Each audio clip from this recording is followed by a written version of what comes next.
If you're thinking about getting a used iPad for some reason, I would suggest if you're gonna try to get the cheapest and oldest one that you can possibly get an iPad Air 2 like this.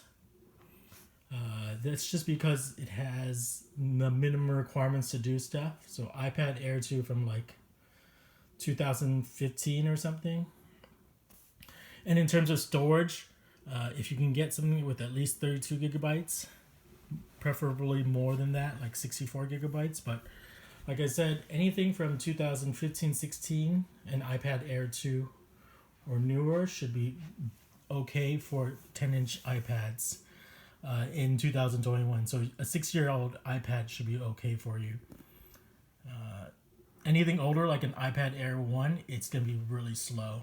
Not really slow. You can still do stuff. It's just it's slow when you try running apps from time to time. And anything older than that, like an iPad 4, 3, 2, 1, is just really, really slow. So that's just my recommendation for 2021.